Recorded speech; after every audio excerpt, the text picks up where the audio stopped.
إياك نعبد إياك نعبد وإياك نستعين اهدنا الصراط المستقيم صراط الذين أنعمت عليهم غير المغضوب عليهم ولا الضالين آمين.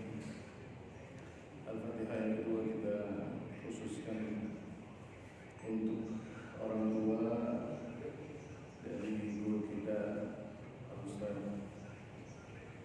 Yusuf Marta, yaitu umi beliau almarhumah Fatimah Fadil Al-Amri dan ayah beliau almarhum Muhammad Said Awal Marta. Allah yatawassahu bi rahmatihi wal maghfirah wa yaj'al alaina wa nafahatihim wa asrarihim wa ulumihim fid din wa dunya wal akhirah. Al-Fatihah.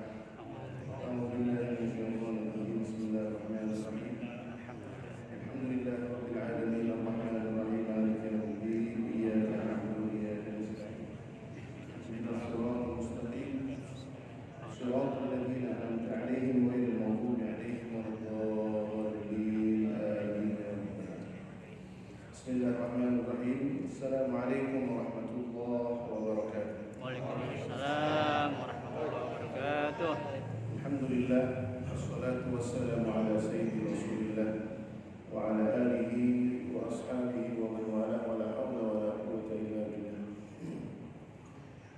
Allahumma la sahla illa ma ja'altahu sahla wa anta taj'alul hazana idha syi'ta sahla. Rabbi shrah li sadri wa yassir li amri wahlul 'uqdatam min lisani yafqahu qawli. Radiya billahi rabban wa bil islami dinan wa bi Muhammadin nabiyyan wa rasulan. Amma ba'd, ma'asyiral muslimin wal muslimat. Ini adalah pertemuan pertama kita dalam mempelajari kajian As-Sirah An-Nabawiyah, mempelajari tentang biografi Sayyidul Awwalin wal Akhirin. Insyaallah kita niatkan meskipun ini pertemuan pertama sekaligus penutupan. Apa? Ini mudah-mudahan kita termasuk golongan fastabiqul khairat. Amin. Jadi orang-orang pada tutup kita buka, tapi kita tutup lagi. Apa? Yang penting kita mulai kebaikan itu jangan ditunda-tunda.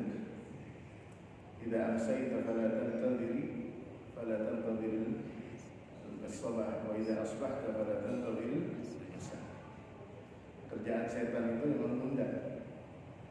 Ya, menunda. Bisa jadi kalau ini ditunda pertemuan kajian di Masjid Fatimah Muhammad rahimahullah, bisa jadi yang girang setan. Kan setan kerjaannya Menggoda. mentaswif, bikin amal soleh kita entar. Entar biasanya bulan Ramadan pasukannya pada gencar. Meskipun dalam konteks hadisnya itu Ramadan itu wasufidatis syayatin, setan itu dibelenggu. Tetapi bekas-bekasnya di dalam diri kita emang ada. Akhirnya kalau subuh baca Quran baru ngebet 1 lembar 2 lembar, kata setan udah kalau ngantuk tidur aja daripada nggak khusyuk baca Qurannya. Entar aja bacaan Qurannya habis duha. Kan kalau ente tidur bangun-bangun seger, kata setan gitu. Diturutin kadang sama kita tuh. Jadi akhirnya kita nggak jihad, kita nggak mujahadah. Akhirnya kita terkena godaan setan yang bisa mentaswif. Setan ini kerjaannya mentaswif. Dia menunda, membatalkan itu udah pasti, tetapi minimal itu mentaswif, menunda. Hadirin ma'asyiral muslimin wal muslimat, pertemuan ini kita tidak langsung membahas tentang As-Sirah An-Nabawiyah. Kita kalau ditanya mau bahas Sirah Nabawiyah itu apa yang mau dibahas? Membahas tentang Sirah Nabawiyah itu apa yang mau dibahas? Saya sendiri ketika memulai beberapa pengajian pembahasan As-Sirah Nabawiyah, saya nggak langsung tiba-tiba membahas tentang Rasulullah SAW dilahirkan di kota Mekah. Tetapi yang paling utama kita bahas dalam mempelajari As-Sirah An-Nabawiyah itu yang pertama adalah tentang pengertian As-Sirah An-Nabawiyah. Karena sebenarnya kadang kita tanpa sadar di dalam kehidupan kita sehari-hari itu kita sudah membaca As-Sirah An-Nabawiyah. Tetapi karena kita tidak tahu, karena kita awam, karena kita tidak mengerti, akhirnya kita lupa. Misalnya, ini salah satu ijtihad yang paling indah di Indonesia itu. Dan ini hasil dari karyanya Al-Habib Muhammad bin Hussein bin Rizik Syihab, Fakallahu asrahu. Itu beliau bikin satu nasyid kan gitu. Dalam nasyidnya itu mengisahkan tentang hari lahirnya baginda Rasulullah sallallahu alaihi wasallam. Rahatil aqyar tashdu kan gitu. Ilayalil maulidi. Itu lanjut sampai kemudian apa? Abdullah nama ayahnya, Aminah ibundanya. Ini penting, Pak. Penting kita mempopulerkan nasyid-nasyid seperti ini penting. Mama zaman sekarang nidurin anaknya pakai lagu TikTok. Coba. Bahkan ibu-ibu pengajian pada joget TikTok. Ibu-ibu pengajian. Saya beberapa waktu itu ada satu status WA lewat di handphone saya karena saya lihat status orang. Ada salah satu majelis taklim yang biasa saya isi, majelis taklim ibu-ibu, itu joget. Saya tegur, kebetulan itu salah satu pengurus majelis taklim. Saya bilang, Ustazah, ini gimana ceritanya? Jamaah diajak main TikTok. Ini kalau jamaah diajak main TikTok, kontennya konten yang bagus, baca, nyambungin ayat misalnya. Surat Yasin, surat Ar-Rahman, Al-Waqi'ah, surat Al-Kahfi. Dimasukin di TikTok. Medianya mungkin setengah subhat di TikTok, bermasalah. Tetapi kalau kita tinggalkan, kalau kata Betawi, daripada tumpah mendingan miring. TikTok daripada tumpah mendingan miring. Kalau tumpah semuanya habis, kalau miring masih ada. Meskipun TikTok ini punya media Cina, kita manfaatkan. Saya tegur pengajian kita 11 bulan dengan para ustazah, para asatidzah. Terus ada video TikTok ini, saya sedih melihat di situ. Saya mau izin kalau boleh, saya habis Syawal saya nggak mau ngisi lagi di majelis taklim. Oh jangan Ustaz, nggak ada bekas nih ngaji tafsir, ngaji fikih, ngaji akhlak, ngaji hadis. TikTok akhirnya apa? Masuk ke dalam relung anak-anak kita. Nyanyi TikTok lebih paham daripada nyanyi tentang nasyid-nasyid Islam. Mama sekarang ibu-ibu mendendangkan anaknya, disetel lagunya lagu yang jauh daripada agama. Akhirnya tumbuhlah anak-anak kita, generasi-generasi kita tumbuh dari musik-musik tersebut. Kalau diperdengarkan Al-Quran tidak tenang, dengar azan terganggu, benar? Dengar azan terganggu, dengar azan terganggu. Tapi giliran ada orkes gede-gedean, dangdutan sampai jam 1 malam nggak ada yang protes. Sampai jam 1 malam dangdutan nggak ada yang protes. Ini terjadi di tetangga RT saya. Pernah ada satu waktu dangdutan, ada orang nikahan nanggep orkes dangdut. Waktu itu pengurus DKM tanya ke saya, Ustaz, ini udah jam 10. Dangdutannya belum berhenti. Gimana Ustaz? Apa kita turun, kita tegur yang punya hajat? Jawaban saya rada konyol. Saya bilang gini, nggak usah, biarin. Kedengeran sampai rumah saya. Jawabannya pengurusnya nggak, Ustaz dengerin juga, nikmatin. Kagak masih nikmatin. Kalau dibilang keganggu, saya keganggu. Tapi ini bulan depan kita ada maulid. Maulid biasanya kelar jam 1, jam 12. Biarin aja. Biarin aja. Walhasil beda 3 minggu kita mengadakan maulid. Belum ngadain maulid, sound system baru dipasang. Pengurus RT bilang begini, Ustadz mohon maaf, ini kalau bisa sound systemnya jangan gede-gede, ntar masyarakat keganggu. Saya panggil nih Pak RT, saya duduk di samping situ. Pak RT, 3 minggu lalu Pak RT ingat gak ada orkes dangdut di RT sebelah? Iya. Nyampe ke rumah antum, suaranya nyampe. Antum nggak komplain?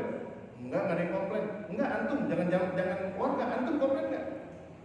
Kata dia, saya nggak komplain. Jangan warga juga ada yang komplain.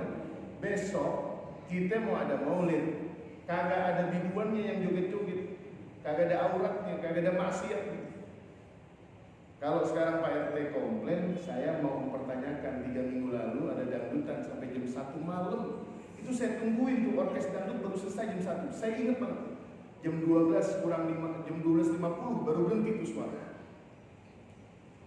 Pak RT mau bilang apa sekarang? Wah, kalau gitu deh saya ngalah aja dah. Jangan ngalah. Kalau mau tertibin, jangan azan doang dia tertibin. Tertibkan semua. Arahkan semuanya menuju kemaslahatan bersama, jangan kepentingan sendiri. Nah, ma'asyiral muslimin wal muslimat, ini sirah nabawiyah ini sebenarnya sering kita dengar. Kalau di dalam majalis mawalid atau majelis maulid itu macam-macam. Kita sering mendengar Al-Barzanji, kita mendengar Abdiyahul Lami', kita mendengar ada namanya Al-Burdah. Itu semua as-sirah nabawiyah. Cuma bedanya mereka itu para ulama, sahibul Burdah, sahibul Maulid Al-Barzanji, Al-Imam Al-Barzanji, itu menulisnya dengan gaya yang amat sangat luar biasa.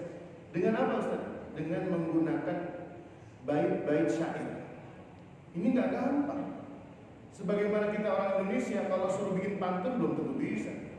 Orang Betawi suruh bikin pantun belum tentu bisa. Harus memiliki kemampuan. Begitu juga orang Arab. Bangsa Arab itu nggak semuanya memiliki kemampuan al-balaghah wal fasahah, itu nggak semuanya. Oleh karenanya kesempatan kita untuk mengkaji as-sirah an-nabawiyah ini kita niatkan untuk taqarruban ilallahi azza wa jalla. Kenapa? Karena kita memiliki kewajiban yaitu kalimat asyhadu an la ilaha illallah wa asyhadu anna muhammadar rasulullah. Kita mempelajari as-sirah an-nabawiyah ini tujuannya karena ingin mengenal lebih dekat siapa Rasulullah SAW. Saya kasih perumpamaan begini Pak. Bapak misalnya disuruh sama bapak punya teman atau bapak punya guru, bilangnya gini, coba Bang, ente pergi ke pasar Tebet, ente cari orang, nanti di depan pasar Tebet dekat pangkalan bajai ada orang pakai baju warna putih. Ciri-cirinya nggak dikasih tahu, cuma baju putih doang. Namanya Yusuf. Kira-kira nih bapak pas ke pasar Tebet, di depan pasar Tebet orang baju putih banyak banget. Diparanin ini, Assalamualaikum Pak Yusuf ya? Bukan, saya Sunarto. Oh, datang lagi situ. Assalamualaikum Pak, Kang Bajai, baju putih.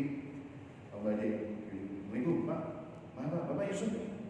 Bukan, saya Komar. Oh, bingung, semua orang dicari.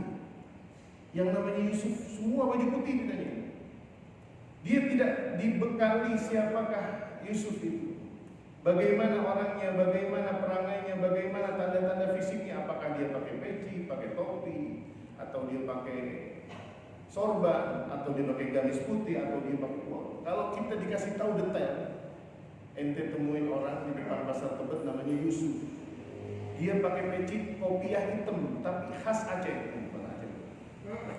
Ya, khas Aceh nih, bisa Cauki kan, pecinya khas Aceh. Baju putih, peci hitam khas Aceh, orangnya tingginya antara kisaran 168 sampai 170. Orangnya ganteng, putih, wangi, masya Allah. Kalau dari jauh senyumnya udah indah, apalagi kalau dekat orang ngomongnya lembut dan sebagainya. Jazakumullah. Orangnya pakai kacamata, kalau pakai cincin di sebelah kanan di jari manisnya. Orangnya syahdu, tenang. Dikasih tahu nih, oh jelas, kebayang nggak? Kebayang. Hidungnya mancung, masya Allah. Kalau pakai cincin sebelah kanan, yang kanan kecubung, yang sebelah kiri apa namanya? Apa itu namanya? Orang cinta cincin. Siap. Wah, diarahin, dia pergi. Kira-kira kebingungan orang yang sudah dibekali tentang pengetahuan ciri-ciri orang yang mau dia temui yang pertama sama yang kedua lebih bingung mana? Yang pertama cuma dibilangin baju putih doang. Tapi yang kedua nih udah detail. Wah, udah kelihatan nih. Wah, ini PC Aceh nih. Oh iya, ini PC Aceh. Ini putih tinggi, orangnya senyum-senyum. Senyum. Kelihatannya wajahnya sumeh kalau kata orang Betawi. Gampang senyum. Masya Allah, pasti deketin baru jarak kurang lebih mau 4 langkah lagi udah wangi. Dilihatin cincinnya dari jauh kelihatan, wah kecubung yang kanannya. Yang kirinya hijau, bulu safir yang malah dikit, bulu safir. Dilihatin senyum, wah, langsung nebak dia nggak pakai nanya. Pak Yusuf ya, bener saya Pak Yusuf. Saya disuruh jemput bapak di sini. Ini perumpamaan kita, Pak. Kadang kita selalu nyebut-nyebut nama wa asyhadu anna Muhammadar Rasulullah, wa asyhadu anna Muhammadar Rasulullah. Tetapi pernahkah kita memperdalam tentang wa asyhadu anna Muhammadar Rasulullah? Siapa Muhammad itu? Apa yang harus kita kenal dari dia? Padahal kita mengucapkan kalimat wa asyhadu anna Muhammadar Rasulullah itu minimal 9 kali sehari. Kalau kita orang ekonomis dalam ibadah 9 hari, kita kalau lagi tahiyat mengucapkan itu asyhadu an la ilaha illallah wa asyhadu anna Muhammadar Rasulullah. Minimal. Coba. Pernah enggak kita berpikir membayangkan Masya Allah Muhammad gimana gantengnya, gimana wanginya. Kita cuma mendengar sepenggal kisah Muhammad Sallallahu Alaihi Wasallam yang konon katanya para sahabat dulu sampai nadahin keringatnya Rasulullah Sallallahu Alaihi Wasallam ketika tidur di siang hari, keringatnya bercucuran, dia tungguin tuh keringat, dia ambil tuh keringat buat pakai minyak wangi. Kalau kita ada kiai gitu, kiainya habis makan petai, tidur keringetan ditadahin, bukan jadi minyak wangi, jadi penyakit. Nah, itu hanya berlaku khusus untuk Rasulullah SAW. Sahabat mengisahkan dulu Rasulullah kalau keluar di malam hari wajahnya itu mirip, cahayanya mirip dengan cahaya bulan. Apa kata sahabat? Kata Hudzaifah bin Yaman, "Nadhartu ila wajhi Rasulillah sallallahu alaihi wasallam, fa idza ana anzur ila al-badri, fa idza ana anzur ila al-qamari lailatal badri." Saya lihat wajah Rasulullah di malam-malam. Saya lihat mata saya palingkan mata saya ke arah langit. Fa idza kal-qamar fi lailatul badr. Wajahnya sama mirip indahnya. Allahu Akbar.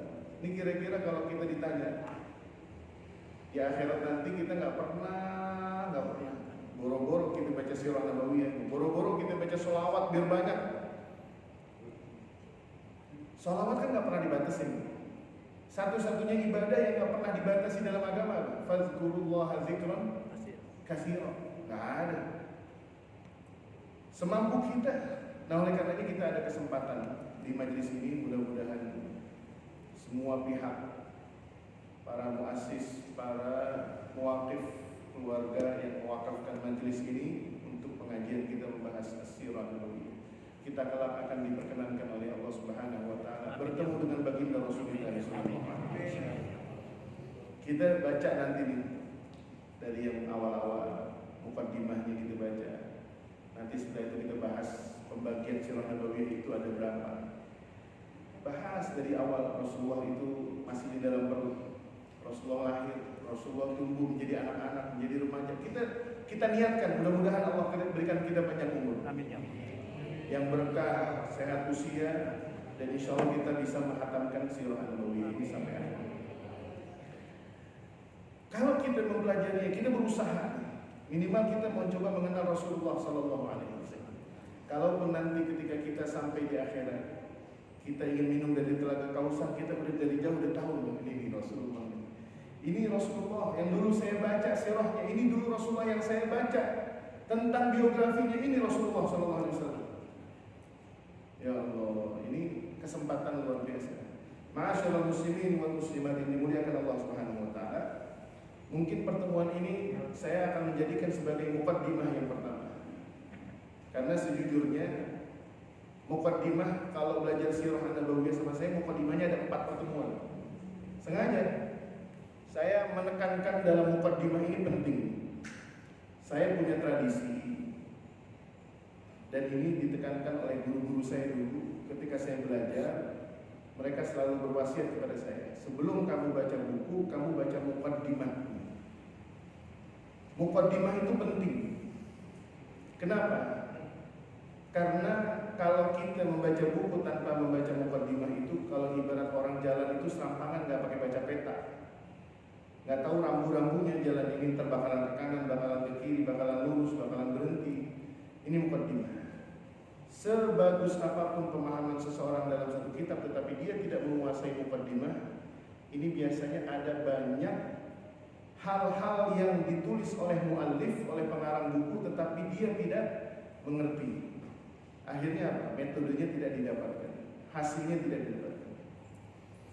Ini dalam muqaddimah penting.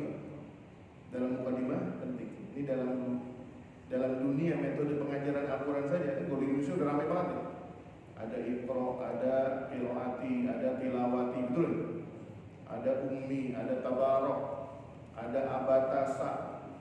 Itu masing-masing. Saya belum lama kemarin silaturahmi dengan teman-teman komunitas dari qiraati di Jakarta Selatan.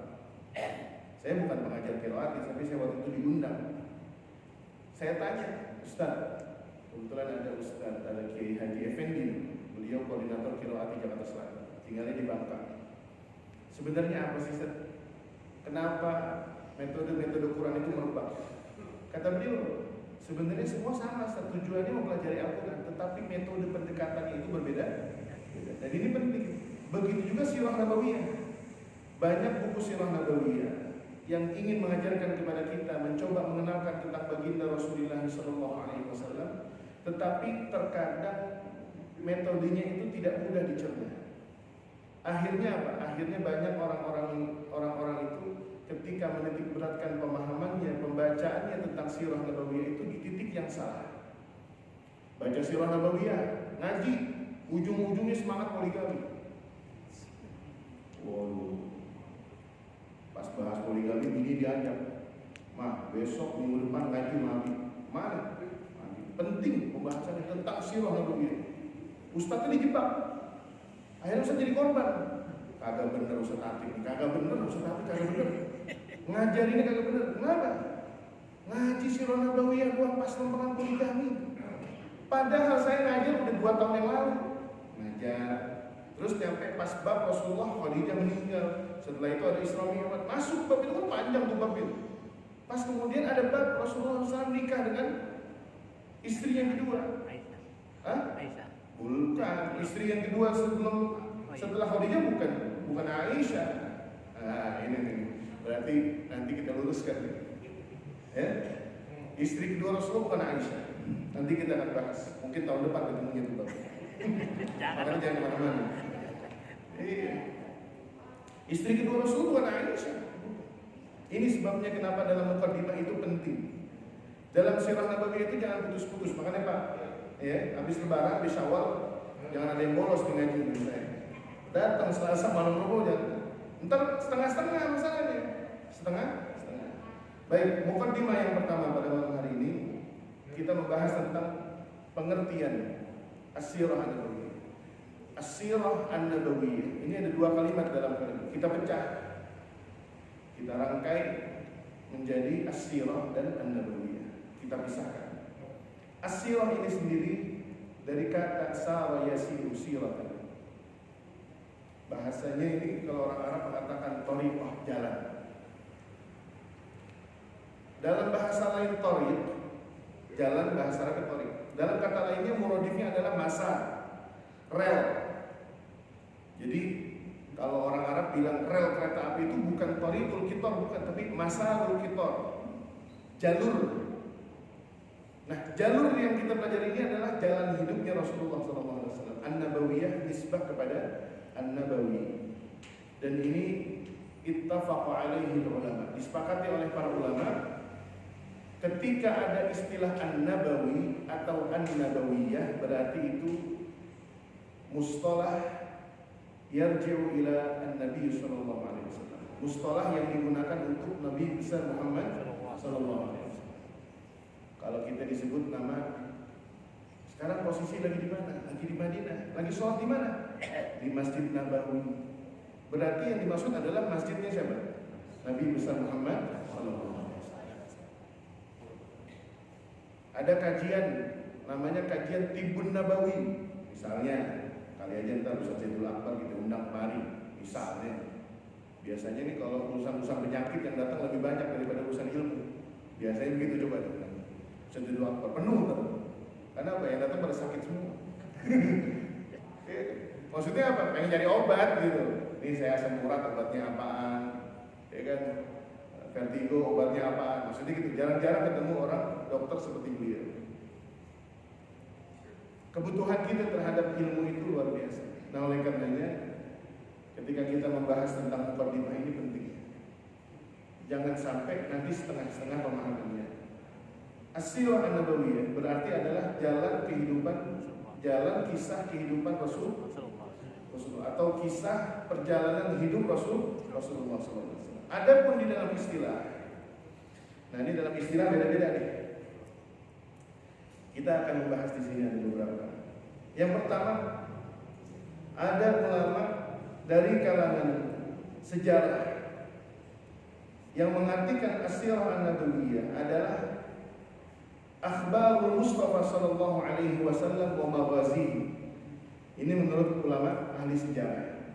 Yang dinamakan as-sirah an-nabawiyah itu adalah kisah-kisahnya tentang Rasulullah sallallahu alaihi wasallam dan peperangan-peperangan Rasulullah. Nah, ini insya Allah saya nggak tahu nih apa dibahas malam ini atau dibahas pertemuan yang akan datang, saya wallah. Nanti akan kita bahas. Sebenarnya inti pembahasan sirah nabawiyah itu dibagi 3 saja. 3 doang. Apa saja itu nanti kita bahas biar penasaran. Kalau dibahas sekarang kita udah tahu, saya udah pernah semua, saya kagak datang lagi. Yang 3. Inti 3 sirah nabawiyah itu isi 3 doang. Dan inilah nanti yang akan kita dengarkan dari pengertian-pengertian para ulama. Kalau ulama tarikh menyebutkan sirah nabawiyah itu adalah akhbarul Mustafa sallallahu alaihi wasallam wa maghazi. Kabar tentang Rasulullah sallallahu alaihi wasallam. Rasulullah bagaimana beliau bermuamalah dengan keluarganya, dengan istrinya, dengan anaknya, dengan tetangganya, dengan rekan pedagangnya. Ada buku, wallahu a'lam yang udah diterjemahin atau belum nih? Ada buku segini nih, rada tebel. Yang ngarang itu ulama kontemporer dari Arab Saudi, namanya Syekh Saleh Al-Munajjid. Syekh Saleh Al-Munajjid. Itu ada buku bagus ini. Muhammad Kaifa Amalahumun Nabi sallallahu alaihi wasallam. Kaifa Amalahumun Nabi sallallahu alaihi wasallam. Ini kitab menerangkan bagaimana Rasulullah sallallahu alaihi wasallam berinteraksi dalam dunia sosial. Dari mulai circle yang terkecil, dari lingkungan terkecil, Rasulullah ketika bersosial, berhubungan dengan keluarganya, anak, istri, tetangga, dengan sahabatnya, bahkan bagaimana beliau memperlakukan hewan. Itu ada, bukunya tebel. Gini, nggak tahu udah diterima. Saya kira belum terjemah karena itu buku keluaran tahun 2018 atau 2017. Itu mungkin kalaupun sudah diterima belum keluar, maksudnya panjang, karena tebel. Kalau buku Arabnya segini, terjemahannya bisa 2 jilid. Itu bagus. Ada lagi buku yang dikarang oleh Syekh Abdullah Al-Musli. Beliau ini ulama pakar tentang i'jazul Quran. Beliau punya buku namanya Muhammadun ka'annaka tarahu. Muhammad seakan-akan engkau melihatnya. Ini bagus juga. Kitab kontemporer, nggak apa-apa kita tambah-tambahin supaya menambah kerinduan kita terhadap Rasulullah SAW. Ini karangan beliau. Itu bagus juga. Itu bagaimana Rasulullah duduk, bagaimana Rasulullah bercanda, bagaimana Rasulullah makan, bagaimana Rasulullah marah, bagaimana Rasulullah tertawa, bagaimana Rasulullah ketika memimpin perang, bagaimana Rasulullah ketika sakit, bagaimana Rasulullah ketika berdagang, ketika Rasulullah menjadi penjual, menjadi pembeli, bagaimana ketika Rasulullah berhutang, bagaimana Rasulullah SAW ketika nagih hutang, bagaimana Rasulullah ketika ditagih hutang. Itu ada ilmunya, Pak. Jangan sembarangan. Kalau kita ditagih hutang kan kabur. Kita kan kalau ditagih hutang kan kabur nih. Pesan sama anak kalau tamu, Pak Komar mau kemari, bilang bapak lagi nggak ada. Dia nggak tahu nih caranya Rasulullah ini. Rasulullah pernah Pak ditagih hutang kenceng banget, keras, sampai dipermalukan di depan khalayak ramai gitu. Tujuannya sih pengen dipermalukan, tapi Rasulullah nggak mau karena Rasulullah punya hutang mengaku. Ini adalah kesempatan bagi kita. Ketika kita mengerti semakin banyak buku-buku, kitab-kitab yang kita pelajari, yang membahas tentang kehidupan Rasulullah SAW dari awal sampai akhir, tujuan kita nanti akan kita jelaskan. Sementara kita lanjutkan lagi tentang pengertian. Menurut ulama akidah mengatakan sirah nabawiyah itu adalah thariqatun Nabi sallallahu alaihi wasallam wa hadihi. Jalan kehidupan Rasulullah SAW dan petunjuknya Rasulullah. Rasulullah itu dikatakan oleh Sayyidina Anas bin Malik radhiyallahu taala anhu, beliau enggak pernah marah dalam perkara dirinya, urusan dirinya enggak pernah. Ma ghadiba Rasulullah sallallahu alaihi wasallam li nafsihi qat. Orang Arab itu kalau menyebut qat itu sama sekali, Pak. Enggak pernah sama sekali.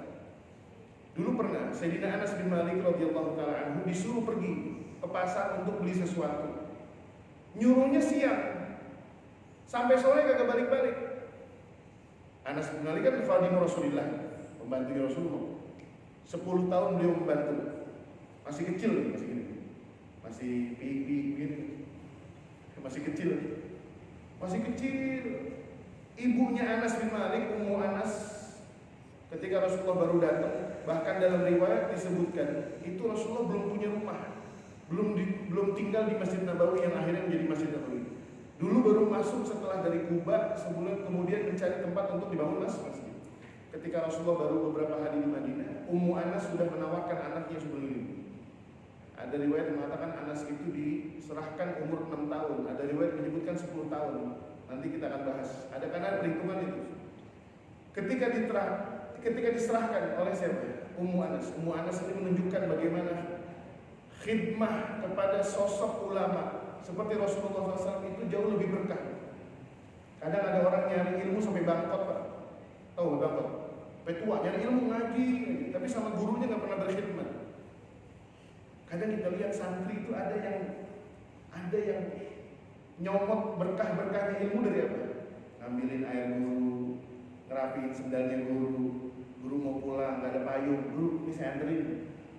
Kalau guru nggak apa-apa, dibantu.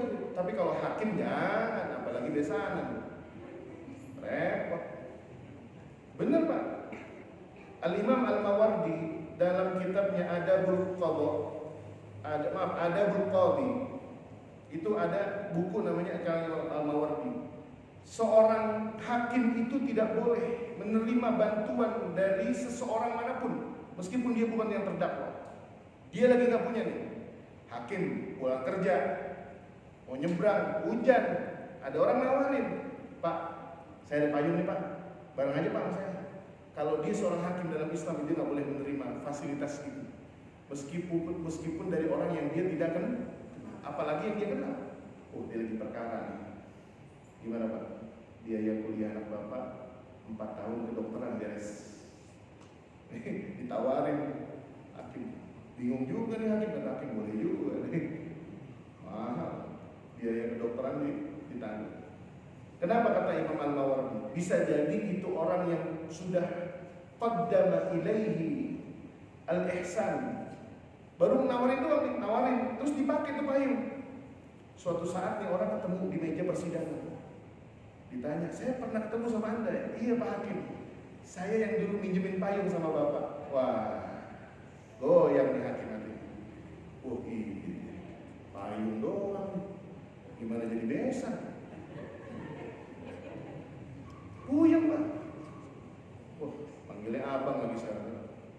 Kalau jadi abang ipar repot. Ini saya nggak maksud siapa-siapa, kok pada tahu sih nggak nyebut orang.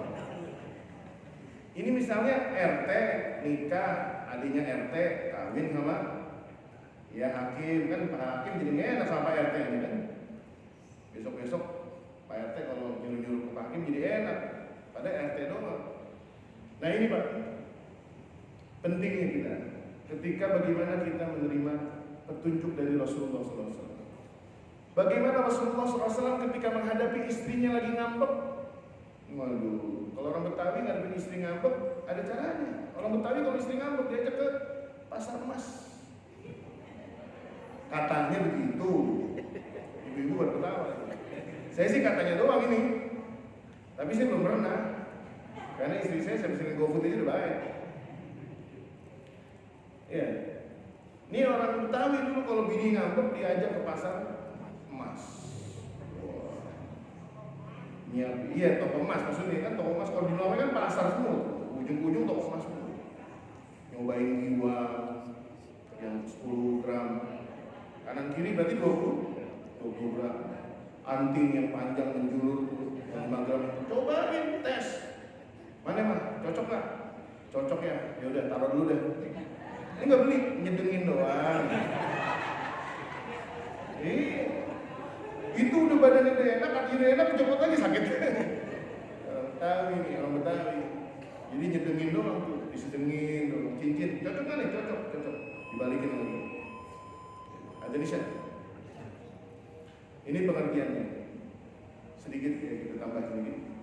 Jadi pengertian sirah nabawiyah. Nah, ada pun pengertian sirah nabawiyah tentang jalan kehidupan Rasulullah, tetapi menurut versi para ulama as-sirah nabawiyah. Yang pertama adalah dirasatu hayatin Nabi sallallahu alaihi wasallam wa akhbari sahabat ala jumlah. Nah, ini lebih komprehensif. Mempelajari kehidupannya Rasulullah sallallahu alaihi wasallam dan sahabatnya secara global. Ini satu. Yang kedua, kandungan dari pengertian para ulama yang kita akan baca, wa bayanu akhlaqihi wa sifatihi wa khasaisihi wa dalailu nubuwwatihi. Selain kita mengetahui tentang sejarah kehidupan Rasulullah dan siapa? Dan sahabat-sahabatnya, kita juga mencoba mengenal tentang akhlaknya Rasulullah, sifatnya Rasulullah. Terus kemudian tanda-tanda khususnya Rasulullah, dan kemudian bukti-bukti kenabiannya Rasulullah. Ini mohon maaf, kadang anak muda nih ikut apa namanya? Ikut petunjuknya Rasulullah itu parsial, sebagian aja dicomot begitu. Latihan. Bang, latihan apa bang? Mana? Katanya mana ini ilmunya Rasulullah. Belajar mana? Bos. Bagus. Tapi pas giliran sholat subuh kagak nongol di musola. Ini kenapa ya anak muda masjid pada semalam Ustaz belajar mana sampai jam 4 subuh ya? Terus orang mulai talim gitu pulang. Waduh, kebalik. Ada anak muda giat sholat duha nggak pernah lepas. Tiap hari sholat duha, tapi subuhnya kesiangan. 6:30 baru sholat. Padahal di jamaah duha. Ini bermasalah. Dan yang terakhir wa ahwalu asrihi. Jadi sirah nabawiyah itu 3 unsur. Tentang Rasulullah dan sahabat, tentang sifatnya Rasulullah SAW, tentang ciri-ciri khasnya Rasulullah, sifatnya Rasulullah, kemudian dalil bukti kenabian, dan yang ketiga adalah ahwalu asrihi. Karena kita mengenal nanti dalam sirah nabawiyah itu namanya ada al-ahdul makki dan al-ahdul madani. Fase Mekah dan fase Madinah. Rasulullah ketika di Mekah tertindas, lemah. Tetapi ketika Rasulullah kembali ke Mekah untuk menaklukkan kota Mekah yang kita kenal dengan istilah Fathu, orang Mekah Pak merinding. Itu ada pembicaraan di Abu Sufyan. Orang Mekah itu bergetar semua. Ini Muhammad bawa pasukan dari mana sebanyak begini? Ngumpul di Monas banyak banget. Bukan, maaf. Kumpul di Mekah. Oh, nggak salah. Nabi kan belum sini. Ngumpul di Mekah. Ketika Rasulullah datang dari kota Hujud, dari Madinah, melalui jalur Hujud, Pak. Di Mekah itu sampai sekarang ada distrik namanya Hujud. Kalau Bapak dari arah Babus Salam, nyebrang dikit kan nanti ada namanya perpustakaan tuh, yang dulu adalah tempat Rasulullah dilahirkan oleh ibunya Aminah binti Wahab. Jalan sedikit nanti menuju ke Masjid Jin, betul ya? Masjid Jin ya? Masih kebayang kan ya? Pernah haji. Lurus sedikit nanti ada namanya kuburan Ma'la, betul kan? Tempat di makamnya Khadijah radhiyallahu taala anha. Nah ini Al-Fakir masih kebayang banget. Alhamdulillah saya sempat mondok di Mekah 16 tahun, jadi kebayang. Akhirnya apa? Jalan dari Ma'la ke kiri, ke arah barat. Iya, insya Allah barat. Itu ada namanya daerah Hujun. Sampai sekarang itu daerah ada. Dulu Rasulullah masuk menuju ke Ka'bah dari mana? Dari Madinah sebelum menaklukkan kota suci Makkah itu melalui Hujun dengan tunggangannya. Orang Mekah itu pada berkeringat, takut dari balik turun. Dulu Rasulullah SAW gitu. Orang-orang pada gigit jari, habis kita. Ini bakalan habis dibantai semua. Tapi dengan rahmatnya Rasulullah SAW mengatakan, barang siapa yang masuk rumahnya Abu Sufyan maka dia aman. Barang siapa yang masuk rumah fulan dia aman, dia aman. Katanya orang-orang yang dulu memusuhi Rasulullah, kok kita kagak dihabisin? Kok kita kagak diciduk? Kok kita kagak ditangkap? Ternyata Muhammad bukan seorang pendendam.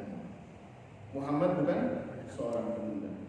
Dan insya Allah pada pertemuan yang akan datang kita akan mengupas tentang tujuan mengapa As-Sirah An-Nabawiyah itu harus dikupas dan dipelajari. Kalau perlu musola-musola, masjid-masjid itu ada kajian khusus lah. Saya menyarankan, jadi kalau saya lagi diundang atau mungkin ada jadwal rutin itu, saya dengan para guru-guru lainnya sepakat kalau bisa jangan ada mata pelajaran yang sama. Yang penting di zaman sekarang itu ada 4 mata pelajaran. Yang pertama adalah akidah, yang kedua adalah tafsir Al-Quran, yang ketiga adalah fikih, dan yang keempat adalah As-Sirah An-Nabawiyah. Hadis itu bisa masuk dari Sirah An-Nabawiyah. Kenapa? Karena zaman sekarang luar biasa.